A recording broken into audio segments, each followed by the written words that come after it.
The broadcast is now starting. All attendees are in listen-only mode.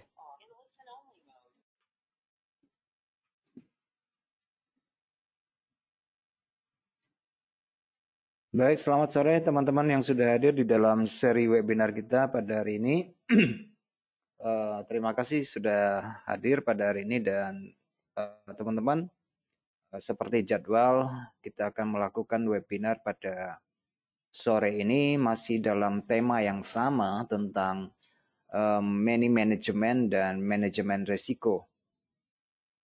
Topik ini saya angkat secara khusus untuk bulan September ya, dan ini mungkin yang terakhir ya. Oke. Teman-teman, karena kita berbicara tentang resiko, yaitu terutama resiko dalam melakukan perdagangan, dan saya percaya topik ini adalah topik yang sangat krusial, tapi memang bukan sesuatu yang senang didengar orang, bukan sebagai topik yang menarik bagi orang, apalagi yang masih baru. Tetapi perlu saya tekankan bahwa ini adalah sesuatu yang sangat penting, sangat krusial.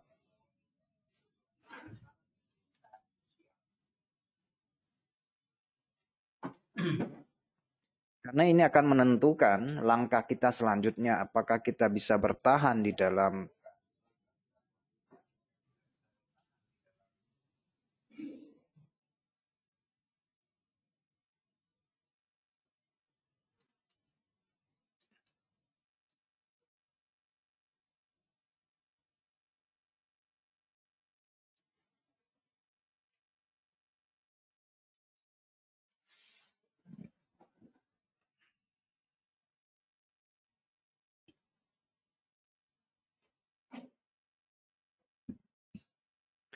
Oke, jadi teman-teman, ini adalah hal yang paling krusial yang akan menentukan langkah kita ke depan di dalam melakukan transaksi. Baik teman-teman, kita langsung saja karena waktu kita sudah tepat untuk melakukan webinar pada sore ini.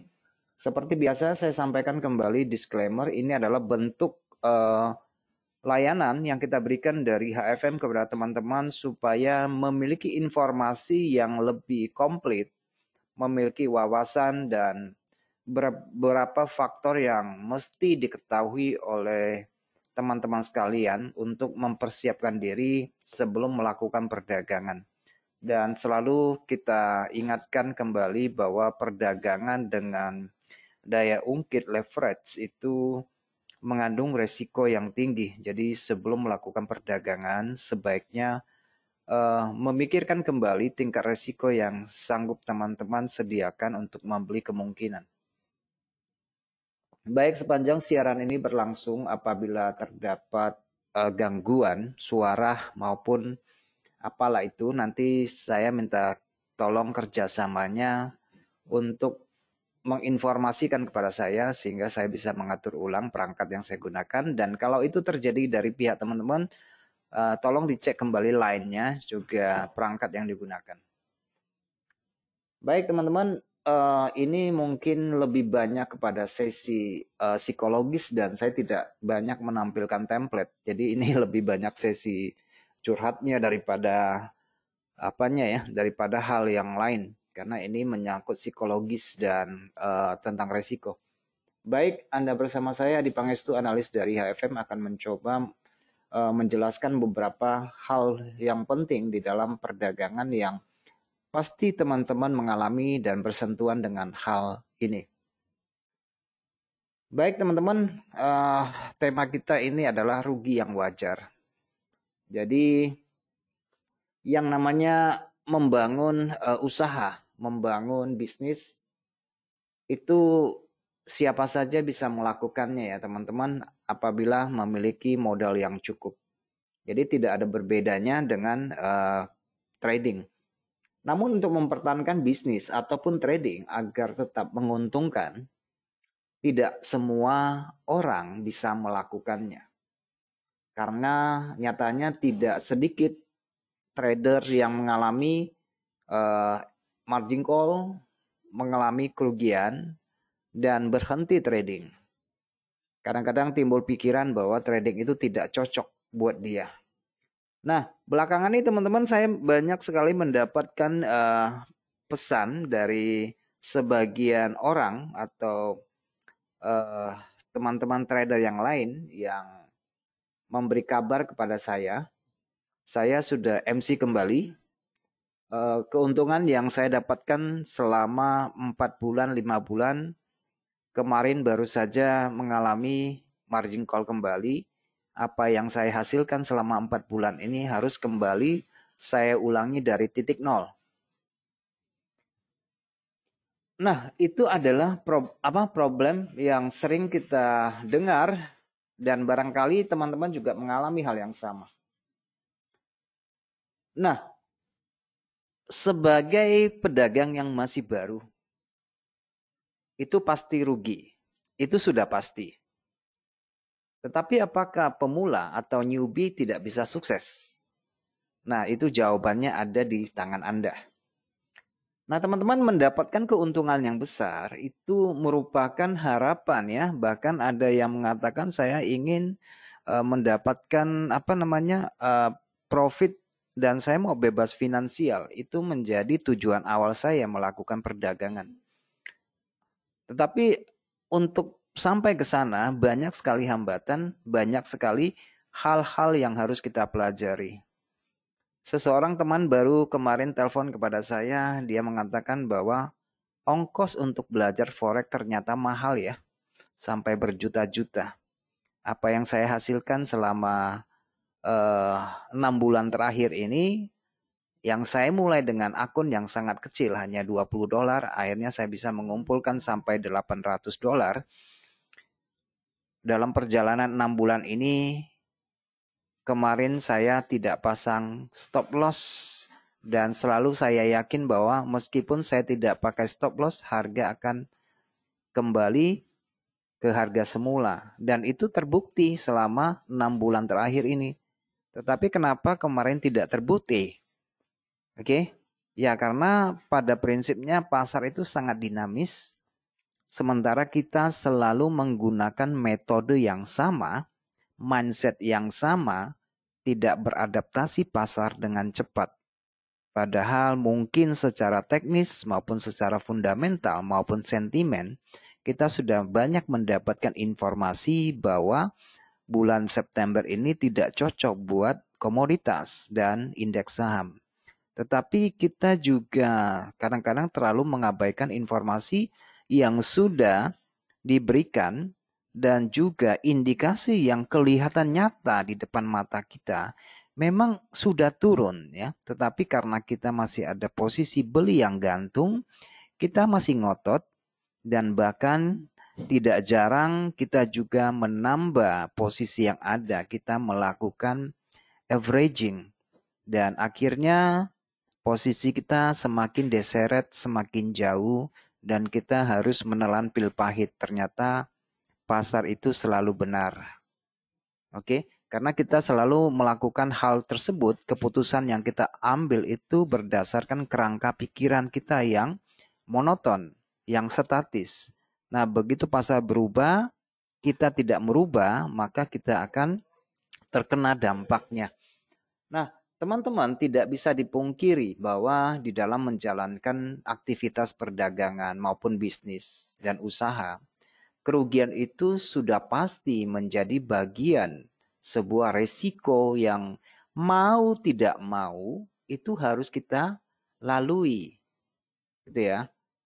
Sebagai pedagang, trader, pebisnis, kegagalan, bangkrut, margin call itu bisa menjadi bayang-bayang yang menakutkan. Mengingat tidak sedikit kita melakukan deposit, tidak sedikit modal yang kita keluarkan, baik secara finansial, waktu dan tenaga. Dan akhirnya kita di ujung hari merasa percuma apa yang kita perjuangkan belakangan ini. Minggu pertama profitnya bagus, minggu kedua bagus, minggu ketiga bagus, minggu keempat jeblok. Dan apa yang kita kerjakan dari awal minggu, awal bulan sampai akhir bulan hasilnya tetap nol. Nah, teman-teman, yang disayangkan di sini bukan masalah nilai uangnya sebenarnya. Tetapi kadang-kadang kita tidak bisa menerima kerugian itu karena kita merasa memiliki ilmu, kita merasa memiliki pengetahuan. Ini satu perbedaan yang sangat signifikan antara trader dan penjudi. Nah, seorang penjudi sadar kalau dia melakukan permainan judi, dia tahu itu pasti akan kalah. Dan itu juga ada kemungkinan untuk menang. Nah, dia bisa menerima kerugian itu sebagai bagian dari permainan. Dan selepas dia rugi ya sudah. Nanti kalau ada uang dia berjudi lagi. Nah, itu berbeda secara psikis dengan trader. Kalau dia mengalami kerugian sekali, dua kali masih oke. 3 kali, 4 kali dia mulai berpikir. Ada sesuatu yang salah. Kadang-kadang tidak bisa menerima kerugian sampai tidak pasang stop loss, membiarkan posisi rugi itu sampai floatingnya lama. Ya salah satunya karena merasa memiliki ilmu dan pengetahuan. Menurut sistem ini harusnya begini, menurut strategi ini harusnya begitu. Nah, itu salah satu hal yang dilematis yang harus diterima oleh seorang trader dalam perjalanan melakukan perdagangan. Jangankan untung konsisten, ini malah ruginya konsisten. Nah, itu yang kita dengar selalu ya, teman-teman. Jadi kerugian dalam trading itu semestinya hal yang wajar apabila kita memiliki tindakan pencegahan. Kalau skenario A tidak berjalan, kita sudah harus mempersiapkan skenario B. Kalau kita nyata-nyata posisinya sudah berlawanan dengan pasar, mau tidak mau kita harus mengambil tindakan yang kejam. Harus tegas, harus memangkas kerugian itu. Tetapi sayangnya banyak orang tidak tega untuk cut loss. Dan kadang-kadang malah menambah posisi yang rugi, ya karena di situ timbul harapan. Mudah-mudahan harganya berbalik. Itu yang sering kita lihat ya, dan barangkali teman-teman juga mengalami. Nah, saya hanya bisa menyarankan stoplah untuk berharap kalau memang kondisinya rugi. Kita harus bisa ikhlas, bisa secara wajar menerima kerugian itu sebagai bagian dari perdagangan. Nggak apa-apa kok, namanya orang bisnis itu pasti mengalami kerugian. Jadi ya santai sajalah kalau terjadi kena stop loss atau memang ada posisi yang harus kita buang karena memang tidak sesuai dengan pasar. Terima itu dengan ikhlas dan dengan wajar supaya kita tidak tenggelam di dalam keputusan yang salah. Nah, baik teman-teman, kebanyakan orang tidak takut rugi ya. Kalau dalam perdagangan itu tidak takut dengan rugi. Nah, ketika terjadi kerugian malah menambah posisi. Nah, itu yang sering saya bilang kita harus merubah mindset kita. Kalau kita 1-2 posisi sudah salah, tolonglah jangan menambah posisi sampai kondisinya berbalik arah.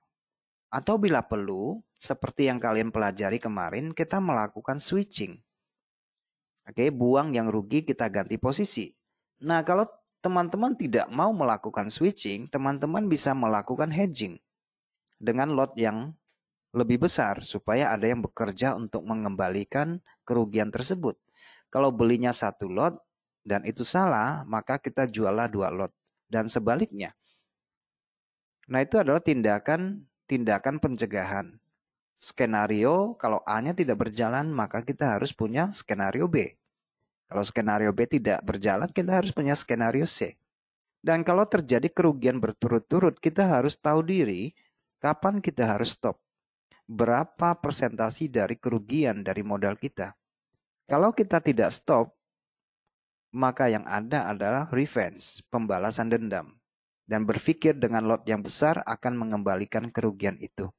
Nah, yang bisa saya katakan waktu itu kita sedang tidak sadar dan kita terganggu kewarasannya. Padahal kita sendiri tahu bahwa yang namanya perdagangan setiap hari ada. Tetapi kita tidak sabar untuk segera mengembalikan kerugian yang sudah kita derita. Nah, teman-teman sebagai seorang profesional atau teman-teman yang sudah lama sekali trading, seharusnya berpikir kalau saya hari ini tidak mendapatkan kesempatan nggak apa-apa kok. Atau saya hari ini rugi, tidak mencapai target trading harianku, nggak apa-apa. Besok masih ada setup. Besok masih ada kesempatan untuk mengembalikan kerugian itu. Jangan membenamkan diri untuk segera membalikan kerugian tersebut. Recovery A, recovery B, untuk segera recovery.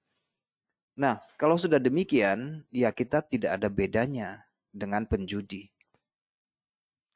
Oke, jadi eksistensi kita itu dipertanyakan, kamu ini trader apa penjudi jadinya?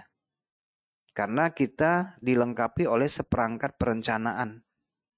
Dalam minggu ini kita sudah melakukan mapping, sudah melakukan analisa, di mana tempat saya harus menempatkan posisi, di mana saya harus mengikhlaskan kalau terjadi kerugian, di mana areanya, berapa kisaran lot yang harus saya masuk ke dalam pasar, ya sudah harus ditentukan dari awal.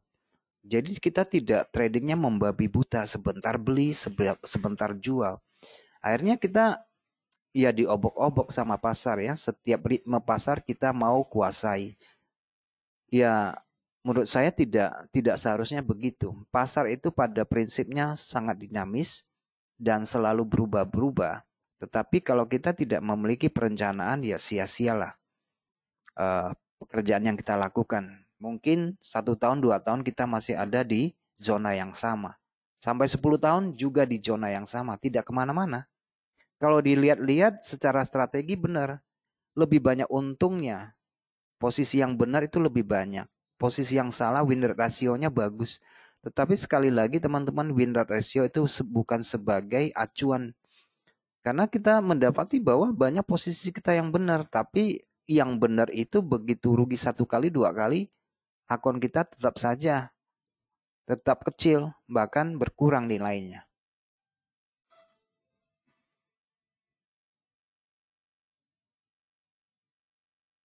Nah, teman-teman, saya hari ini ingin mengajak teman-teman untuk berani terima kerugian itu sebagai bagian daripada perdagangan.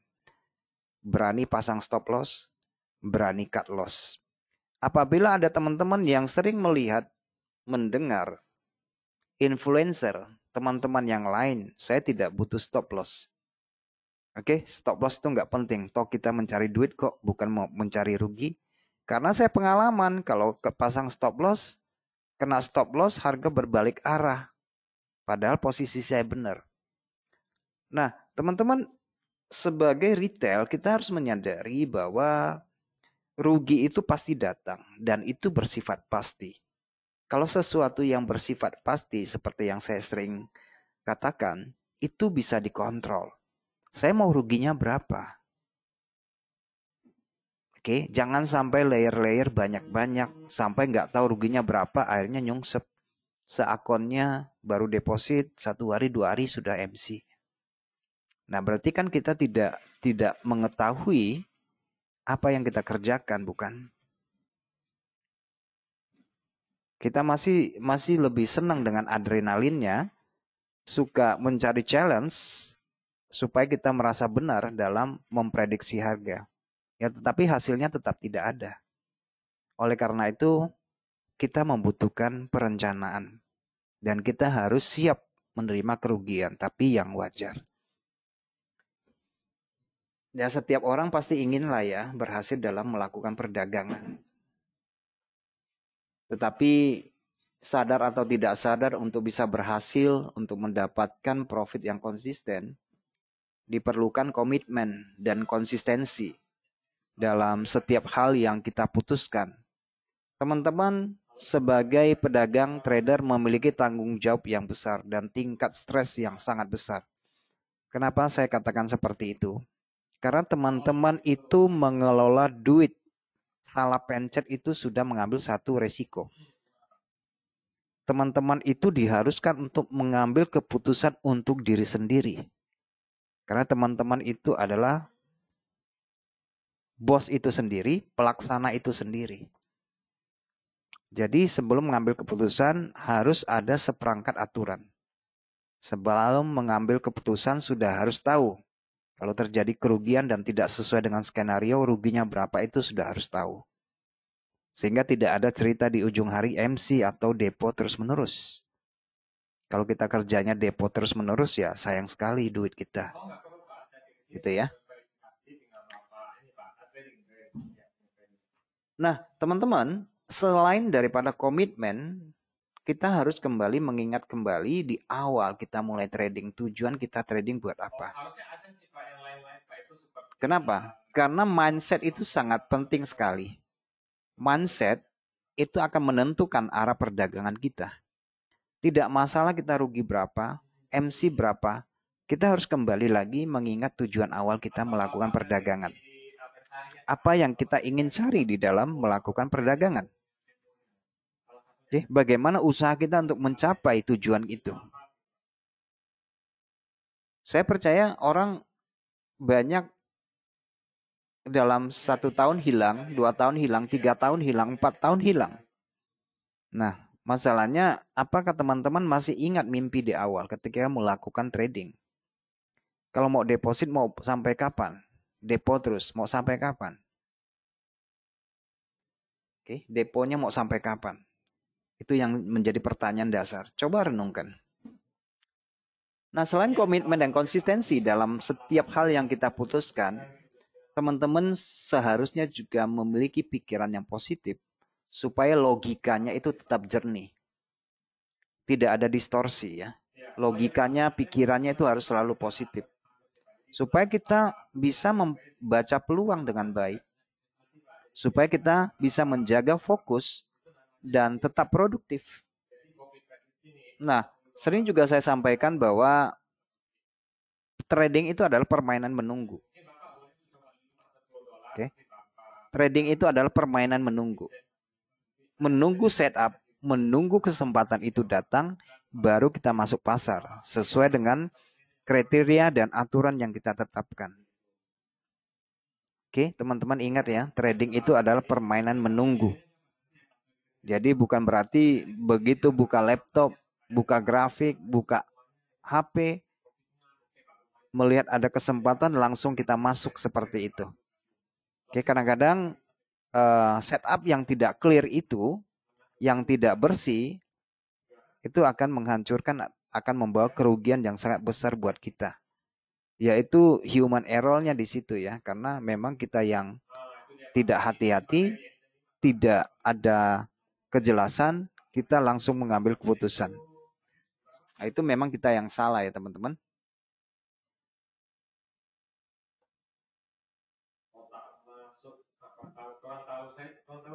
Baik teman-teman, seperti yang saya katakan di awal, kita harus berani rugi, apakah itu dengan cara cut loss maupun dengan stop loss.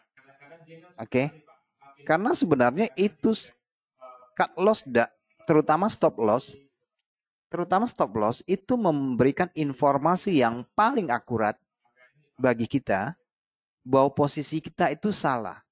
Kenapa posisi itu salah? Pertama, mungkin terlalu buru-buru masuk pasar. Mungkin kita sudah terlambat masuk pasar. Jadi timing entry dan akurasi memang penting.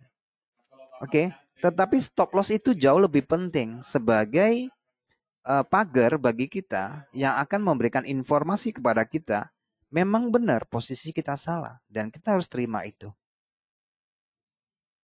Ya kan? Nah, masalahnya stop loss itu kita tempatkan di mana?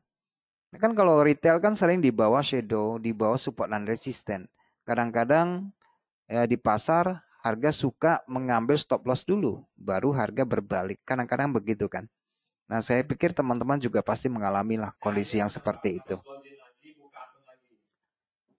Oke, teman-teman.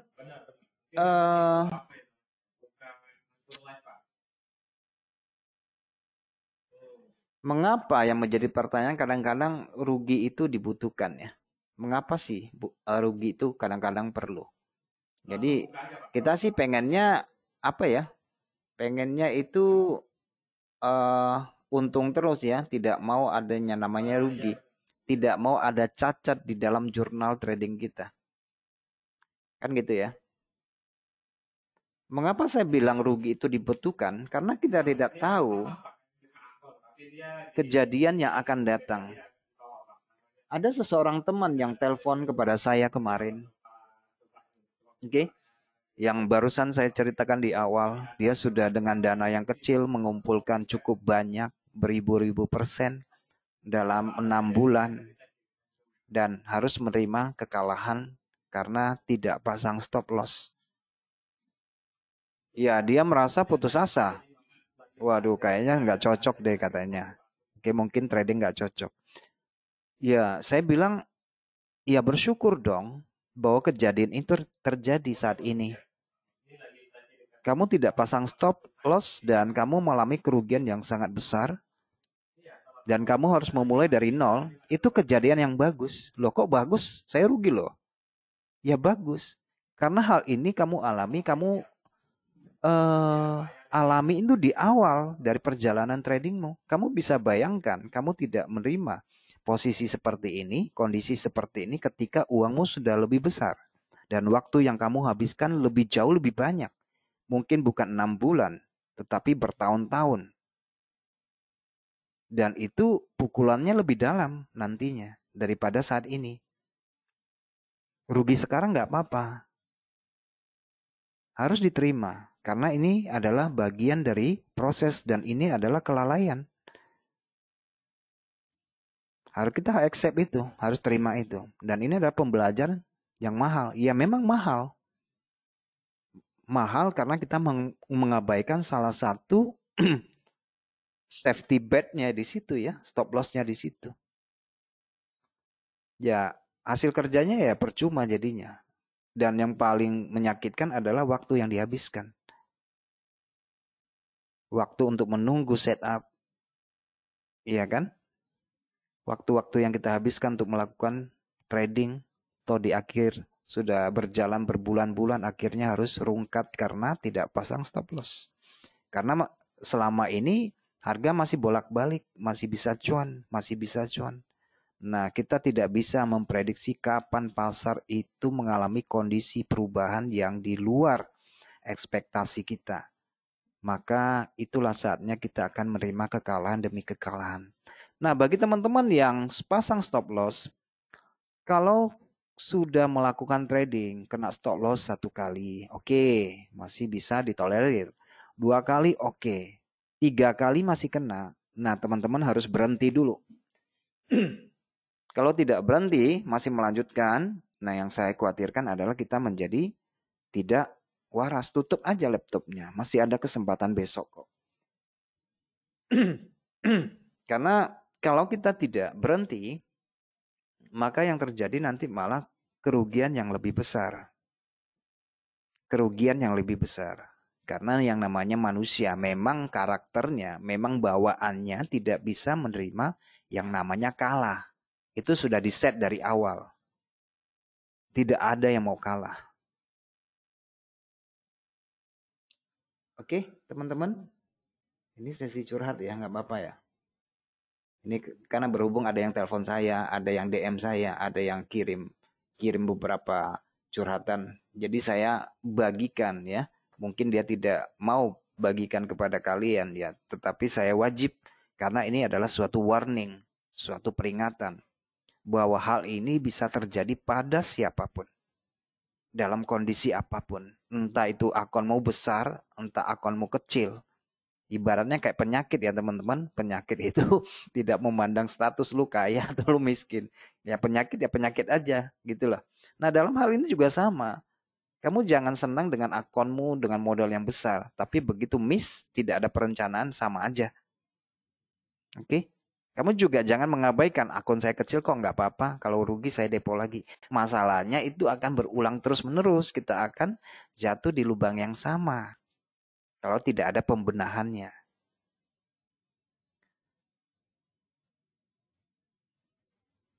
Nah, teman-teman, hal ini bukan berarti bahwa kita tidak bisa memprediksi pergerakan harga ya. Saya bilang strategi kalian punya, setupnya punya, metodenya ada, ya kan? Tapi langkah ke depan tanpa persiapan dan karakter tentunya itu akan mempengaruhi kelanjutan tradingmu, habitmu, kebiasaanmu. Itu yang akan menentukan keberhasilan dalam melakukan perdagangan.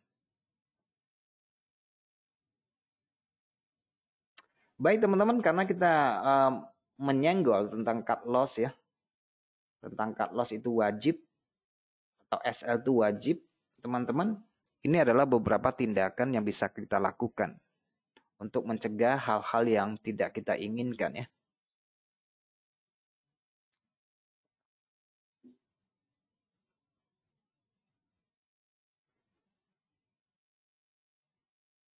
Nah, teman-teman, kenapa strategi cut loss itu penting ya?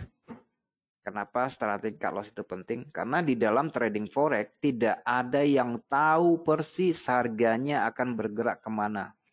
Saya tidak tahu. Saya selalu katakan saya tidak tahu akan kemana. Kita hanya bisa mengikuti ritme pasar. Kalau pasarnya kita melihat secara visual ke atas, ya kita ikut. Sampai di mana? Saya nggak tahu. Level-level support resistance, supply, dan demand itu hanya perbandingan teknis. Di mana kita hanya menunggu mencari peluang pembalikan arah dan penerusan arah. Sampai di mana? Saya juga tidak tahu. Ya kan? Meskipun kita sudah memperkirakan pergerakannya dengan alat bantu teknikal, RSI lah, MACD lah, MA lah, dan banyak macam alat bantu teknis, atau bahkan kita menguasai fundamental. Kita banyak mendapatkan informasi A, B, C dari artikel yang kita baca, dari informasi yang kita lihat, dari apa yang kita dengar. Dan bahkan kita juga mengetahui sentimen yang terjadi saat ini. Tetapi ya tetap saja masih ada kemungkinan harga tidak berjalan sesuai dengan keinginan kita. Gitu? Tidak sesuai dengan keinginan kita. Apalagi pertanyaan yang kedengarannya cupu bagi teman-teman yang masih baru. Datanya bagus buat dolar. Kenapa dolarnya melemah? Datanya jelek buat dolar. Kenapa dolarnya menguat? Masih kita sampai saat ini masih sering mendengar pernyataan seperti itu. Iya toh? Nah, jalan satu-satunya untuk bisa selamat dari pergerakan pasar yang tidak terduga adalah menerapkan strategi, terutama SL dan cut loss. Kalau kalian bisa SL, bisa terima SL dengan baik, cut loss dengan baik, kamu bertanggung jawab atas keputusan yang kamu buat. Dan kamu adalah calon orang yang sukses karena bisa menerima suatu kekalahan dengan baik. Karena kalian tahu besok lusa saya masih memiliki modal. Saya masih memiliki kesempatan ketika ada setup yang benar. Saya akan menambah posisi yang benar, dengan demikian margin saya akan cepat untuk bertumbuh kembali. Dan kita tidak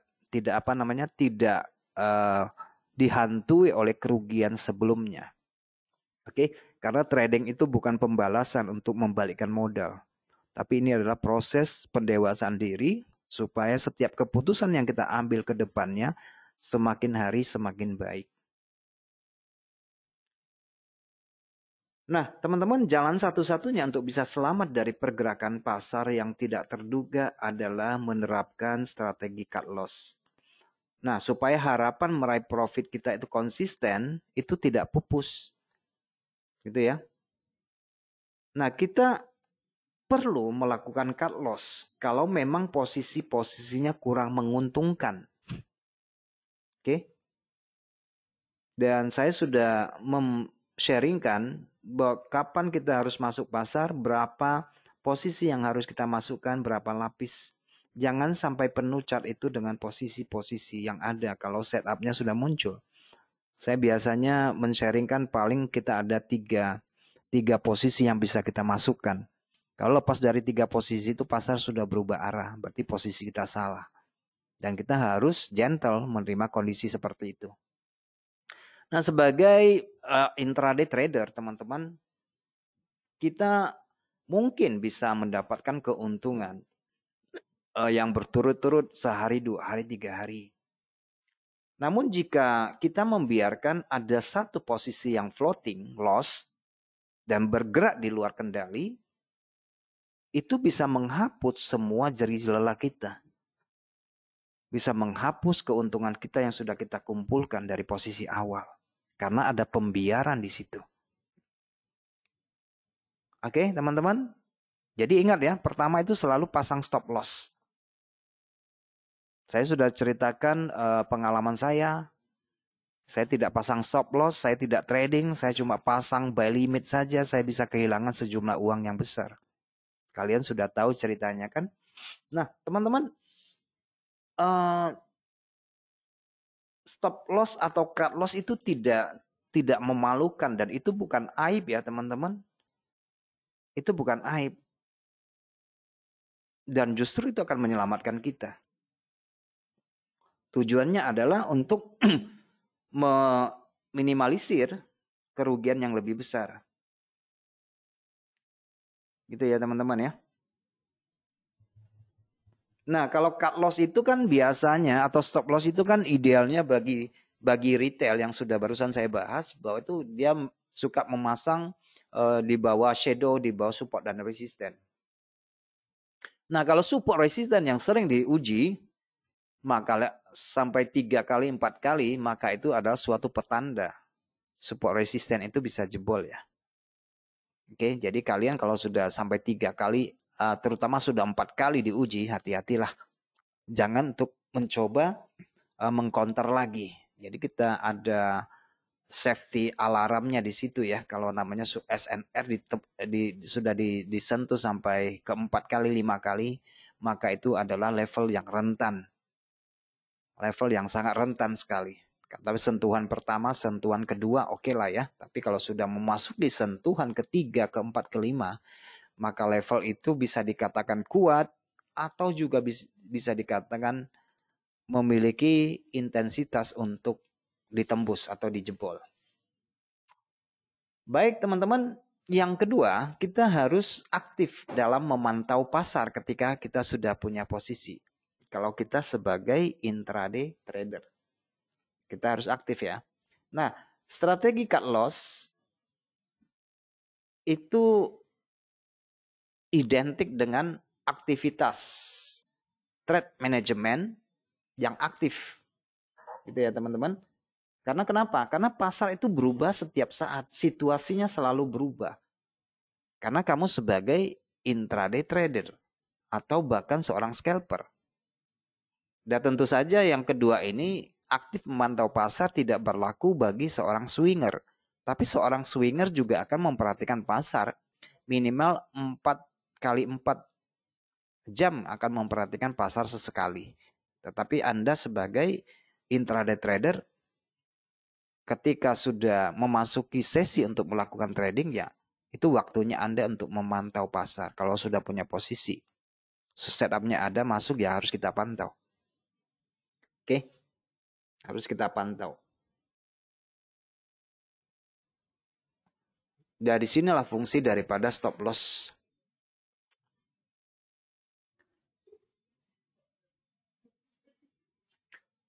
Seperti yang saya katakan tadi ya teman-teman, tidak ada satupun dari kita yang tahu kemana pasar akan bergerak. Kita bisa proyeksi, kita bisa prediksi. Tetapi itulah fungsinya salah satunya dari stop loss itu ya teman-teman. Menjadi pengaman saat kita benar-benar tidak beruntung. Tidak beruntung itu tidak mendapatkan profit dan kita harus terima posisi kita salah dengan terkenanya stop loss. Ya nggak apa-apa, kita harus terima itu. Nah, teman-teman ada juga yang menerapkan tidak menggunakan stop loss, tetapi dia menggunakan cut loss saat kerugian itu sudah mencapai berapa persen dari total aset dia ya, total modal dia. Nah, itu juga ada yang menerapkan seperti itu ya. Bahkan kita juga bisa berargumen bahwa bank-bank pemain-pemain institusional kan tidak menggunakan stop loss, tapi mereka menggunakan cut loss. Iya benar. Bahkan ada sama sekali menggunakan teknik hedging, gitu ya. Nah, tetapi apakah strategi yang mereka gunakan itu cocok buat kita? Sebagai pemain retail yang memiliki dana yang terbatas. Jadi kita harus harus apa? Mengetahui kondisi seperti itu. Orang lain tidak menggunakan stop loss mungkin baik bagi mereka karena dia menggunakan manajemen lot misalnya. Menggunakan manajemen lot dan modalnya besar, tapi kita juga harus menyadari kondisi kita. Modal kita berapa? Apakah kita bisa trading tanpa menggunakan stop loss? Gitu ya. Kita harus ada perbandingannya yang di situ. Kalau kita tidak membandingkan ya repot nanti jadinya.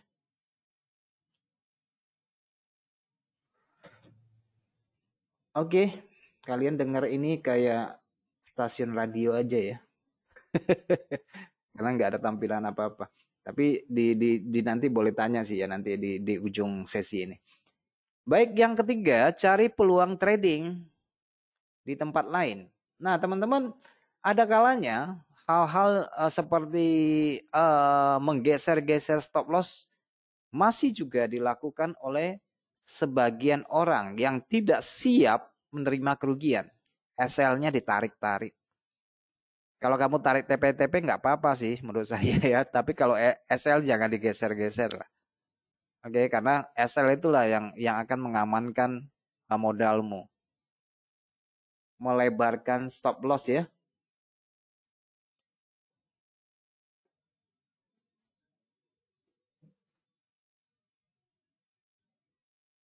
Oke, yang keempat ya.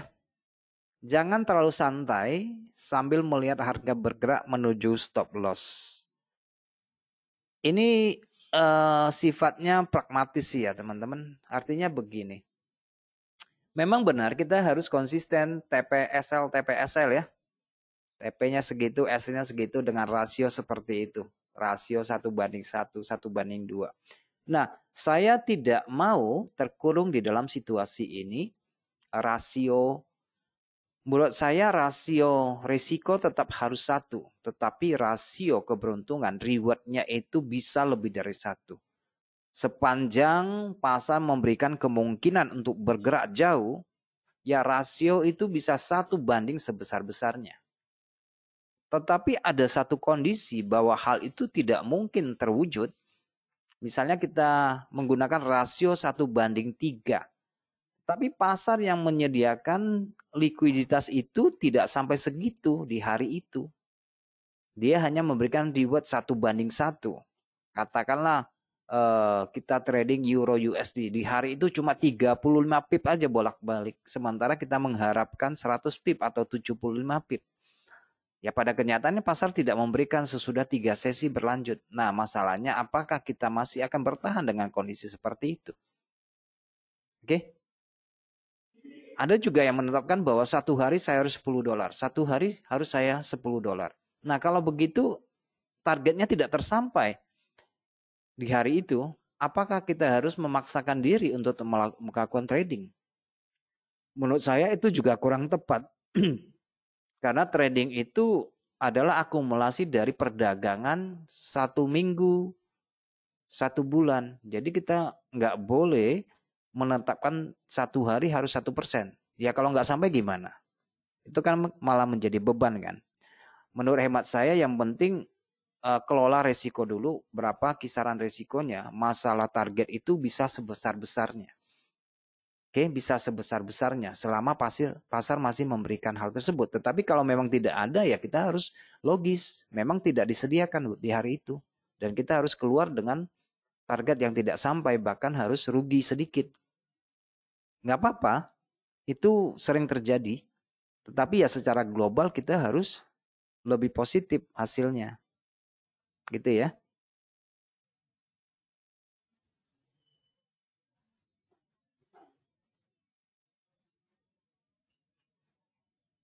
Nah, juga teman-teman yang mengalami floating profit, ya, yang mengalami floating profit, kita juga harus sadar di mana sebenarnya level yang paling pas harus keluar dari pasar. Supaya floating profit itu bisa kita keluar dalam kondisi yang memang sudah terjadi perubahan arah. Jangan terlalu senang dengan posisi yang dipucuk dan kita sayang untuk membuangnya. Padahal kondisi sudah bercerita kepada kita mungkin akan terjadi perubahan minat, perubahan arah, akan terjadi retracement. Jadi sangat disayangkan kalau sebagai intraday trade tidak mempertimbangkan hal tersebut.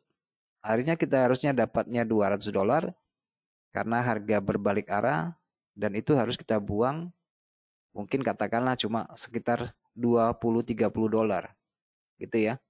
Nah, itu juga sangat disayangkan. Meskipun itu dalam kondisi profit ya teman-teman. Jadi artinya tidak maksimal pendapatan yang kita hasilkan karena kita tidak tahu tidak tahu kapan harus keluar pasar. Waktu rugi kita tahu harus keluar pasar dengan menggunakan stop loss atau bahkan cut loss. Tetapi waktu kita untung kita merasa senang dan bahkan lupa untuk menambah posisi yang benar. Dan itu sangat sayang sekali ya.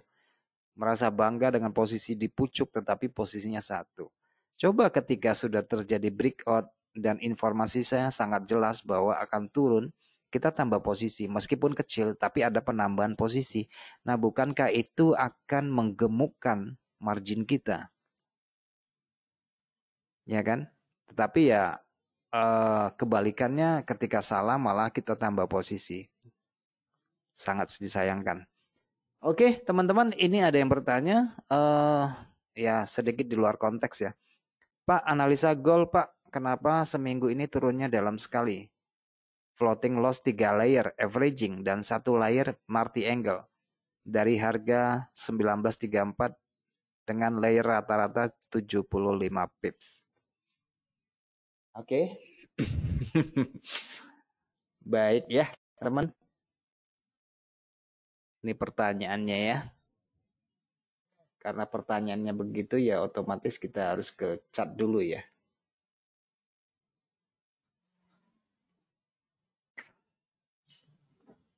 Kita harus ke chat dulu sebentar ya.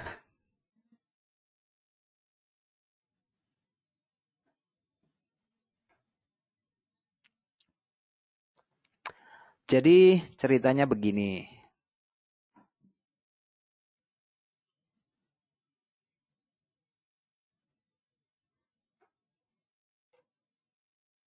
Ada yang bertanya kenapa minggu ini emas itu turunnya dalam. Ya sebenarnya saya sudah memberikan informasi sebelumnya bahwa emas itu nggak cocok, kurang pas di bulan September dan cenderung memberikan nilai negatif. Dan saya juga di dalam live-live di platform yang lain saya sudah bolak-balik juga menginformasikan candle 2 minggu sebelumnya ini saya bilang mirip sekali dengan yang ini. Sebenarnya saya minta atensi kalian bahwa kemungkinan turun itu besar. Mirip seperti ini saya udah bilang. Candle-candle yang turun saya sudah informasikan sebelumnya. Oke, jadi munculnya 2 candle ini hati-hati. Kemungkinan turunnya besar. Saya sudah bilang di waktu itu. Kalau ada teman-teman yang ingat. Nah sekarang mungkin kebanyakan orang mengambil posisi beli di sekitar berapa di sini? Di 1883 barangkali ya.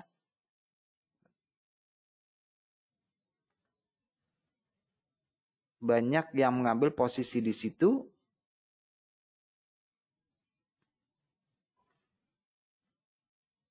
Ntar saya baca pertanyaanmu tadi mana. Ya kan? 1883 toh? Karena itu support. Nah, itulah dia yang saya katakan. Bahwa tidak ada satu orang pun yang tahu dengan pasti harga emas contohnya di sini akan pergi jauh sampai di mana. Nah, ketika sampai kepada support dengan perbandingan teknikal, ada kemungkinan harga akan mantul, harga akan berbalik arah pada zona tersebut. Nah, itu merupakan catatan historis. Kita sudah melakukan perbandingan demi perbandingan sebelumnya.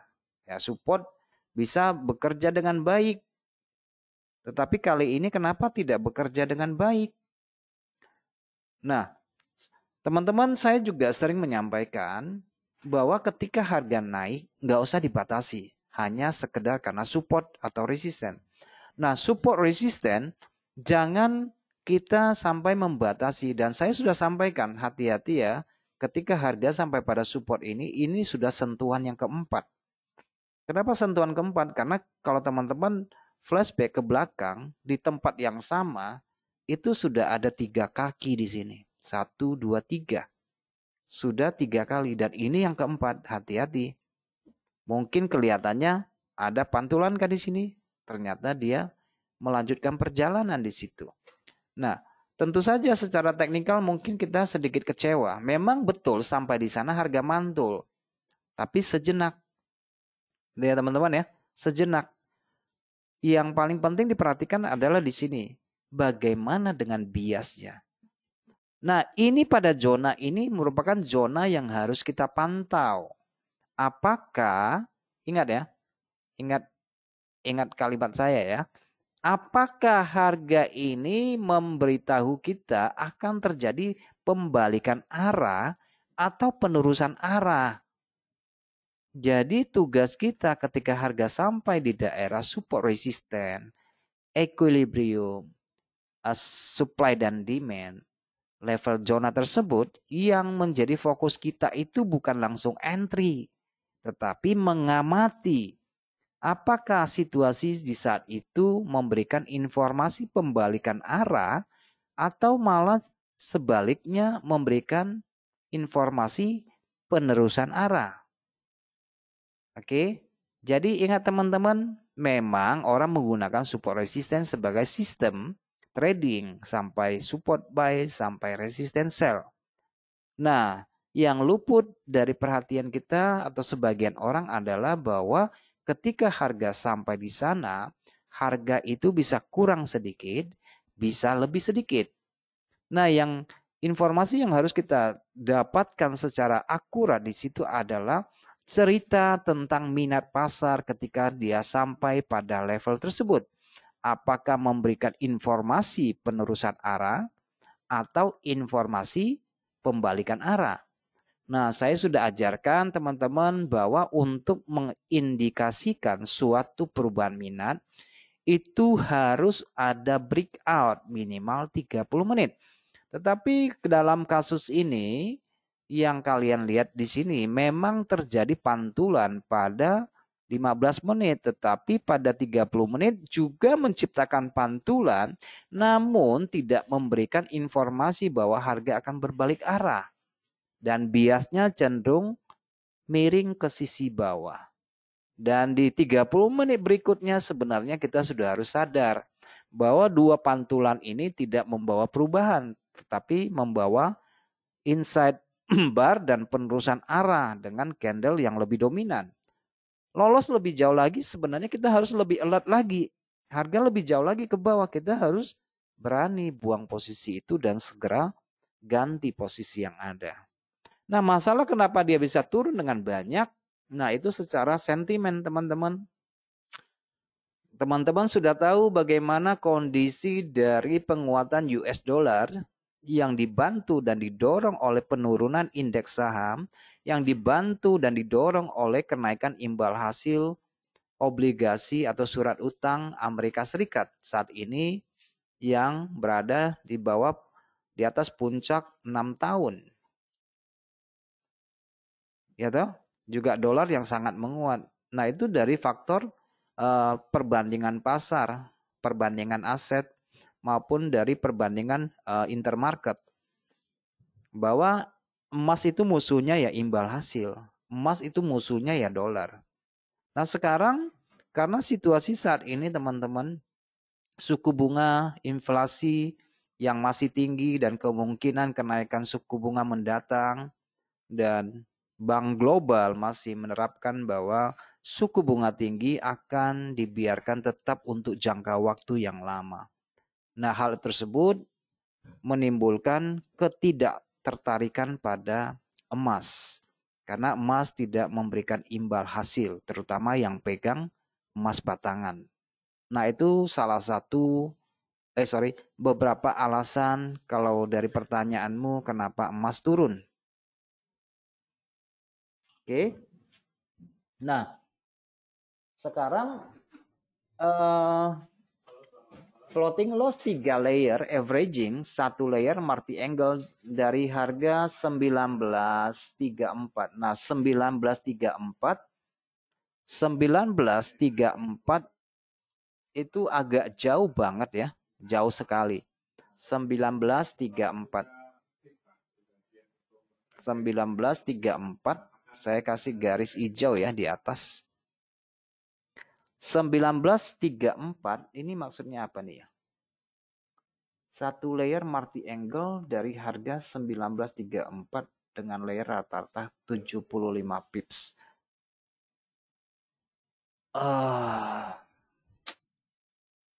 Ini terlalu jauh sih Mas Bro. Oke, ini terlalu jauh banget. Nah, ya tapi ini sudah terjadi ya. Saya tidak bisa menyalahkan terhadap keputusan yang kamu ambil karena memang keputusan itu harus clear ketika ada event seperti ini. Coba teman-teman perhatikan dari pola penurunan ini sudah break low, itu yang dia break bukan 1 hari, tapi 2 hari low.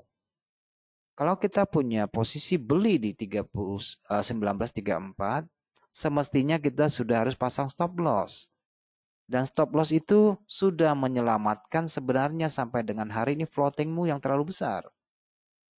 Oke, itu secara horizontal. Kalau kamu tarik secara vertikal, secara diagonal, ini juga sudah breakout. Oke, ini sudah retracement. Ini sudah double top. Ini penembusan ulang. Oke, ini penurunan lagi. Dengan demikian apakah kita masih berharap harga akan berbalik ke atas sementara gelombang dasarnya adalah gelombang 33 di sini. Gelombang korektif, gelombang penerusan arah. Oke, itu yang pertama. Yang kedua, dia sudah break low mingguan. Apakah kita masih mau menahan posisi buy di atas? Apakah tidak ada planning B-nya kalau harga break low harian lagi, saya seharusnya ambil posisi berlawanan meskipun itu adalah hedging atau posisi lockingan dengan lot yang lebih besar. Nah, di waktu itu kenapa nggak ada solusi seperti itu? Nah, kira-kira apa yang mengganggumu di saat itu? Kan kira-kira begitu ya. Nah, setiap ada kenaikan harga sedikit saja muncul harapan sehingga secara sadar atau tidak sadar itu bisa memicu tanganmu untuk segera menarik pelatuk. Waduh, sampai support nih kita buy lagi. Sampai support kita buy lagi. Nah, teman-teman, itulah dilema, itulah dinamika juga dalam pergerakan harga. Bahwa di dalam posisi yang salah dan kita averaging sering menimbulkan harapan. Dan pikiran kita akan terkuras lebih banyak. Energi kita akan terkuras. Karena kita menahan kerugian. Bayangkan kalau ada posisi di 34 kita cut loss aja. Kita pasang SL, kita ganti posisi. Begitu benar tambah posisi. Turun lagi tambah posisi, break low lagi tambah posisi. Sampai di sini nggak usah tambah, tunggu breakout lagi ke bawah tambah posisi. Nah, kamu bisa membayangkan satu kondisi yang sangat menguntungkan ketika kamu menambah posisi yang benar dibandingkan dengan menambah posisi yang keliru. Dan kita harus menang rugi waktu, rugi energi, pikiran kita terganggu, mungkin kita juga aktivitas yang lain, makan, tidur nggak enak jadinya kan gitu ya, apalagi lotnya gede kan jadinya. Saya tidak mengharamkan orang mau averaging, itu pilihan masing-masing. Tetapi kalau tidak dilakukan dengan posisi yang benar, ya itu merugikan secara psikis, rugi, energi habis, duit habis, waktu habis. Sayang dong.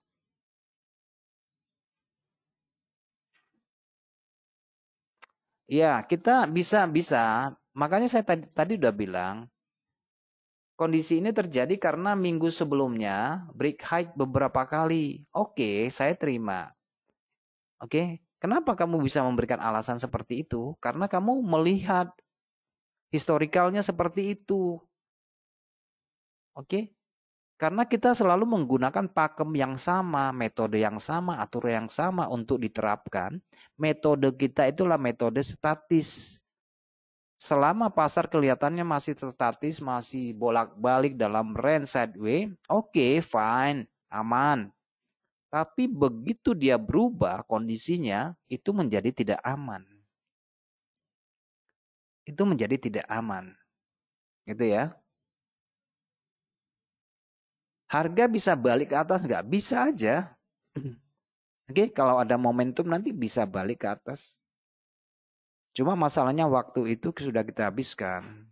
Harusnya waktu itu tidak berbuang. Harusnya kita sudah profit, tetapi energi kita tersedot, waktu kita terbuang di situ. Apa yang terjadi pada masa lalu tidak identik akan terjadi pada saat ini. Mungkin ada kondisi yang sama. Bahkan saya katakan secara siklus bulan September itu bagi emas turun. Saya sudah memberikan data dalam 13 tahun atau 12 tahun hanya 2 atau 3 kali emas naik di bulan September. Selebihnya itu lebih banyak turun. Tetapi saya juga tidak berani memberikan statement bahwa hal itu akan terjadi pada September ini. Karena apa? Karena kondisinya, konteksnya itu tidak sama. Bisa mirip juga bisa tidak. Ya tahu situasinya pasti berbeda. Ya nggak berani klaim pasti akan turun. Ya kalau pasar nggak kasih mau ngomong apa? Kan gitu. Ya pasar bukan kita yang punya bisa kita atur. Kita harus beradaptasi dengan dia dong. Pasar tuh nggak pernah salah. Yang salah ya kita dong. Oke. Nah itu kita kadang-kadang terpicu ya teman-teman, terpicu oleh sejumlah kenaikan terus kita berasumsi harga akan naik kembali. Kita tidak melihat gambarannya secara besar. Beberapa kekuatan beli yang dilampaui itu kita juga harus lihat. Kekuatan beli yang dilampaui. Kita harus lihat kekuatan beli yang dilampaui. Kekuatan beli yang dilampaui. Dan secara teknik sebenarnya bahwa kenaikan itu bahkan tidak melampaui kekuatan seller yang ini. Kamu bisa melihat seller ini ya. Ada nggak closing harga di atas kekuatan seller ini? Nggak sampai bro. Bahkan ketika di 4 jam atau 8 jam, di 4 jam terutama ketika ada informasi yang sangat jelas di sini, ya kita sudah harus berani beradaptasi dengan perubahan ini. Ini sudah candle duanya sudah seimbang. Naik sama turun sudah seimbang. Ada kelebihan. Berarti di sini terjadi pergeseran minat. Oke, di hari Jumat kita tunggu nggak turun, tapi di hari Senin dia kasih informasi, konfirmasi yang lebih jelas. Oke.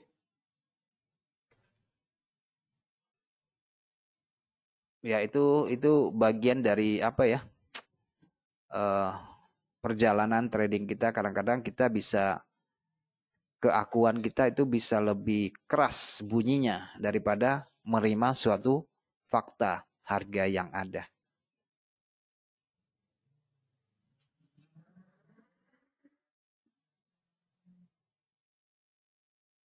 Oke, baik teman-teman. Kira-kira Mas Jamie itu yang bisa saya jawab untuk pertanyaannya ya. Ada lagi yang mau bertanya teman-teman di sini?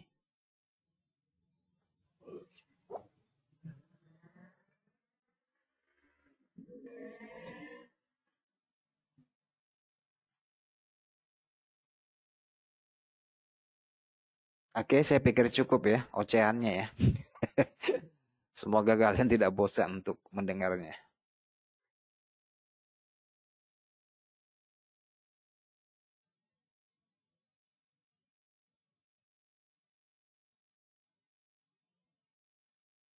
Baik teman-teman, saya pikir sudah cukup sampai di sini pertemuan kita pada bulan September ini. Kita akan berjumpa lagi di bulan Oktober Mudah-mudahan itu sebagai langkah awal bagi kita untuk lebih mawas diri, untuk lebih bisa mengontrol diri, bisa merealisasikan berapa jumlah angka untuk kita resikokan untuk membeli kemungkinan yang ada. Oke, tetap semangat ya. Oke, selamat malam buat kita semuanya.